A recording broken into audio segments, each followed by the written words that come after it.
Welcome back, guys, to the Football Economy Podcast, the show where we know everything to do about football and no one can tell. We think we do. Yeah, we're Bilal, the main host. Hi guys, thank you for listening, subscribing, showing us love across the social media world. Thank you. Thanks, guys. Today we're going to jump off with something that broke off right out the bat. It's Maguire. His transfer to West Ham has just fell through. Bilal, can you give us an update on that? Yeah, you know what? This is interesting. We're recording this on Tuesday morning. United played Wolverhampton Wanderers last night and Maguire was on the bench. People that are not in the loop, Manchester United agreed a fee with West Ham for 30 million on Thursday, Friday last week. Personal terms were agreed, but it looks like the deal, they're saying, is fallen through. But I think it's a bit of tactics from both sides of West Ham and from Harry Maguire. So Harry Maguire's got about 2 years left on his current contract. He's on about 190 grand a week. If he goes to West Ham, he's going to be on 100 grand a week. So the difference works out to be about 9 to 10 mil over 2 years, give or take. So he's going to, normally in transfers, what happens is the player wants that to be made up. Sometimes the buying club makes it up. Sometimes the selling club will make up the difference. Sometimes the player can waive it and say, I just want to play. And because they've not been able to agree this, the saying is broken on over 7 million and West Ham are pulling out. I think they're just putting pressure on Manchester United because the tactic is to get United to pay the full 9-10 mil of the wages. And every club has to do this when they're selling a player. So I personally think what will happen is he'll end up going regardless because it's a World Cup year. His place is under threat. And why not go? Why get this level of abuse constantly? The guy doesn't even play, he gets abuse. He sits on the bench, he gets abuse. He breathes, he gets abuse. You know, I feel sorry for him. You know, it's not his fault to a point. The bits he has got control over, which I think he should take more control over, is that, look, it's not worked for whatever reason. You're a good player. Right, you are a good player, right? Go to a club where you're going to play regular, you're not under as much scrutiny, your family are not looking at this constant abuse you're getting online. Play your natural game, they're making you captain, play for England, you win, right? You know, a normal person doesn't earn 100 grand in 5 years, you're going to earn 100 grand a week, just go. You know, if it's about the money, then just sit on the bench, right? Sit on the bench, they'll keep you on the bench. You'd have no problem on paying players top money, keeping them on the bench, no problem. Look at Pogba, they just let him go. But go somewhere where they want you, you'll be appreciated, you're going to play regular games. They're in Europa League, you know, it's a good standard. You're going to be captain, less scrutiny on you, and it's better for you and your family. And I think sometimes agents get involved. His agents are quite notorious for this, and it's bad advice. You know, right, United saying we're not paying you 7. West Ham saying we're not going to make up the 7 mil. Right, what do? If that was me, I'd just say, forget about it. I'm just going to go and play. 100 grand a week is still a lot of money. You know what I mean? You're still going to earn a lot of money, but you're going to be able to play as well. So I think he's been advised wrong. Hopefully, this gets resolved quite soon. He moves on. And I wish him all the best. Sitting on the bench can't be good for him skill-wise as well. No, he's a good player. He's a very good player. He's not a player for Manchester United, but he is a good player. Yeah. Right. You know, especially for a team like West Ham, balls coming in the box, he's exceptional in the air. You know, they don't play a high line. He'll fit in very well. They want to make him captain. Go. Fantastic stadium, fantastic club. You're playing European football. What's there not to love? Instead of getting rusty on the bench. Yeah, rusty on the bench. You're getting abused for no reason. And you know what? He's got a family, he's got a sister, mother, and constantly seeing that it's not good. You don't see that side of things, innit? When your family gets abused every week. Well, no, they're not. You know, it's not good. You become a meme. It's not good. Move on. All the best to him, and hopefully they get that resolved. 100%. So Liverpool's transfer. Yeah, at the moment. Liverpool transfer. This is, you know, before we were even going to do this podcast this week, and I followed the drama on this, and on Friday, I think Thursday or Friday, this happened. Where do we start with this one? You know, Liverpool were renowned for doing deals quick and being efficient in the transfer market. I've got a lot of Liverpool friends who put the blame at Jurgen Klopp for letting this happen. And what's happened is Liverpool got rid of about 8 players in the summer.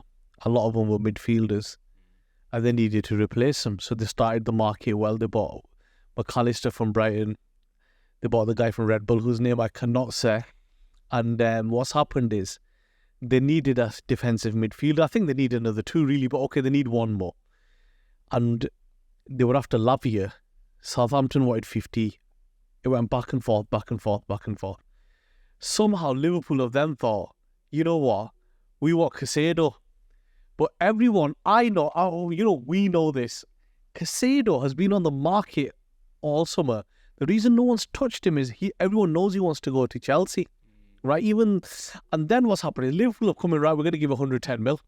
Thursday night, 110 mil fee accepted, because Chelsea couldn't also agree with Brighton. Friday morning, Klopp goes, yeah, fee agreed. And Klopp got pushed. And you know what, I'm a United fan, but I felt a bit sorry for him, because he's a respectable guy, and you can tell he felt embarrassed, because he said he'll never buy £100 million player, and if he does, he'd leave football. Really? He was about to buy £100 million player. He had to apologise about that comment. This was when United bought Pogba at the time. And he obviously thought the deal was done. He's announced it. And then Chelsea has gone in, and the player doesn't want to go to Liverpool. So then it looks like he's going Chelsea now, and Liverpool are in limbo. And then Chelsea go, right, we're going to have Lavia that you've been negotiating for 6 weeks. We're going to come and take him as well. And it's very, very bad planning. It's very, very bad organisation. Even their director of football, that's Klopp's friend, he's been in the job, I think, only for the summer. They're in trouble. And I think if you watch the overlap, Gary Neville says this very well. They're shopping in the £50 million market. You know, and if they had £110 million, they should have, and Lavia was your first choice, you should have just put the extra 3 in and got the player in early. You saw against Chelsea on Sunday, they needed a defensive midfielder. And if you had 110 million to spend, you should have gone for Caicedo way early. So it's just been really, really bad planning from them. And I think they're going to be in a... Because even if they get... Now they're going back to Thuram this morning, and Liverpool fans will know Thuram was somebody they looked at throughout the summer from France. And they didn't... Look, they're a good team, but it doesn't look good the way they've handled this, and it's quite embarrassing. Yeah. And you want to integrate your new players in as early as possible. Yeah, because Lavia, no one was in for him until Chelsea popped up this Friday and thought, right, if you're going to have Caicedo, we're going to get both. They had 2-3 weeks to sort that out. They didn't sort that out. They've then gone in limbo, and now you've got 2 weeks before the window. A player that was 40 is now going to cost 50, because everyone knows you need the player. Now everyone knows you've got 110 mil, right? The cost is going to go. It's really bad planning. The market's all over the place. Yes, Todd Boehly. Todd Boehly's the G that blew the market up. Talk to us about Todd Boehly. So Todd Boehly's what can I say? He makes the Saudis look poor. Todd Boehly, look, he spent like 800 mil on players. But I don't know what players he's bought, because this looks terrible. Yeah. But Todd Boehly is an interesting... the group, I think they call Carlisle Group. I might be wrong. But the investment group itself, they've come in to play hard. You know, they've spent a lot of money. They want to build a certain style of team. I was looking at them on Sunday, and they looked to me like bar Sterling, bar Fernandes in the middle, Enzo Fernandez.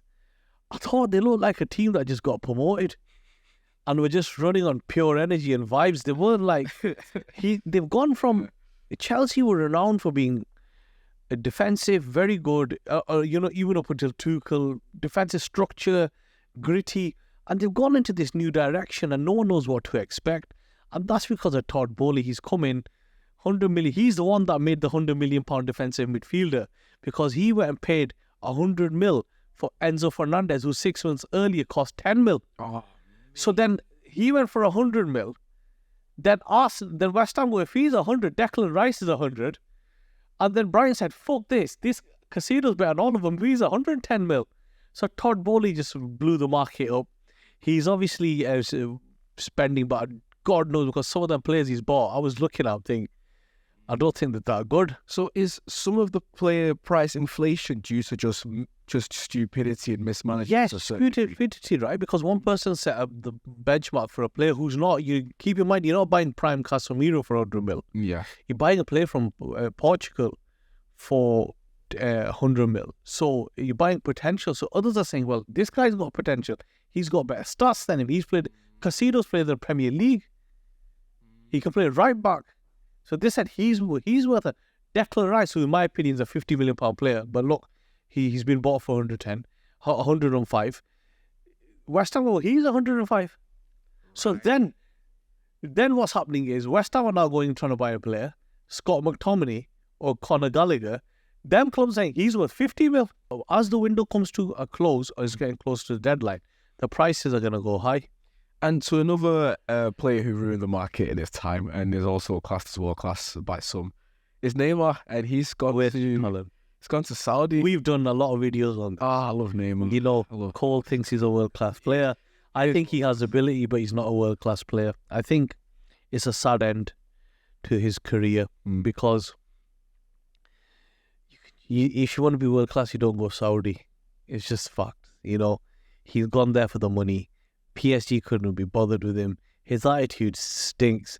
You know, he wants to be an influencer. He takes time off for his sister's birthday, or the myth is he does that. And now money came. Well, look at Neymar. No top Premier League team or in Europe was touching him. Fact. No, you could have done a deal where PSG just paid the money for him, and you could have took him. Nobody touched him. How bad is that? Nobody touched him, right? Then he's ended up in Saudi, which is not even a top 7 European league level-wise. And he's going to finish his career there. He's gone for the money. Yeah, by the end of the day, you're Brazilian. You know, you don't come for the money. You come to make a mark. You know, I remember players like Kaká, Ronaldinho, R9. You know, these guys are next level of player. And now Neymar, he's gone for the money. If he wants to go for the money, he might be a crypto investor. Do you know what I mean? If you want to win for the money. If you want to be world class, you play the top league. Like Mbappe, he's going to extend till 2025. Why? You're 25. By the time you go to Spain, you're going to be 26. You have a bad season. You have an injury. You're out for 1 or 2 years. You're 27, 28. The game's going to go. Your leg, his speed will go. So these players are getting bad advice. Bad advice. Yeah, I've seen Mbappe reintegrated into the team, but I hope he doesn't sign because that's just a bad end for his career as well. Like, he needs to go. You know, he needs to go. Madrid, I don't think want to pay for it. They want him for free. It's just these players get really bad advice. You know, financially they get bad advice. I don't understand what players want to be. But sometimes it's all about the money. If it's about the money, then you're going to be in situations where you're going to get a stick. You know, like Harry Maguire, it's all about the money. But he's on 100 grand a week regardless. West Ham, I don't think people realise how much money. Yeah, 100 grand, right? He's going to lose 90 grand a week. So, you know, so what about the money? All right, sit on the bench, take the heat then. Take the heat, right? If you're going to take the heat, don't whinge then. Right? Then don't go on about mental health then. You have to take responsibility as well, right? As an individual, think, shit, this is having a bad impact on me. My wife's seen me get abused daily. My mum's seen it. You know, my kids think, and like, I need to get out of this. I'm still getting 100 grand a week, 40 grand a month. You know, if we get, you know, they'll have bonuses. Oh, well, what's the issue? And you move to London, which is not a bad job. Yeah, mate, you play regular, it's less scrutiny. And these players get bad, but it's a short career. But you're still earning 4 or 5 times, 100 times more, 1,000 times more what the average person earns. Just manage your money better. Go and play the game. So recently I read an article on the Cardiff chairman and how he influenced club value. So this was an interesting article that came out on Sunday where the Cardiff chairman was on about club valuations, and he was on about how championship clubs are now valued at 10 times their value. So, like, I think it was Cardiff that were like 20 or 30 million pound value. You can get a 90 million pound valuation from them because American investment bankers are really looking at the British game, you know. And the interesting thing about the British game is, back compared to other countries, you can go down to non-league football and still see crowds of 1,000, 2,000. You know, it's you see with Wrexham, you know, people want to get involved.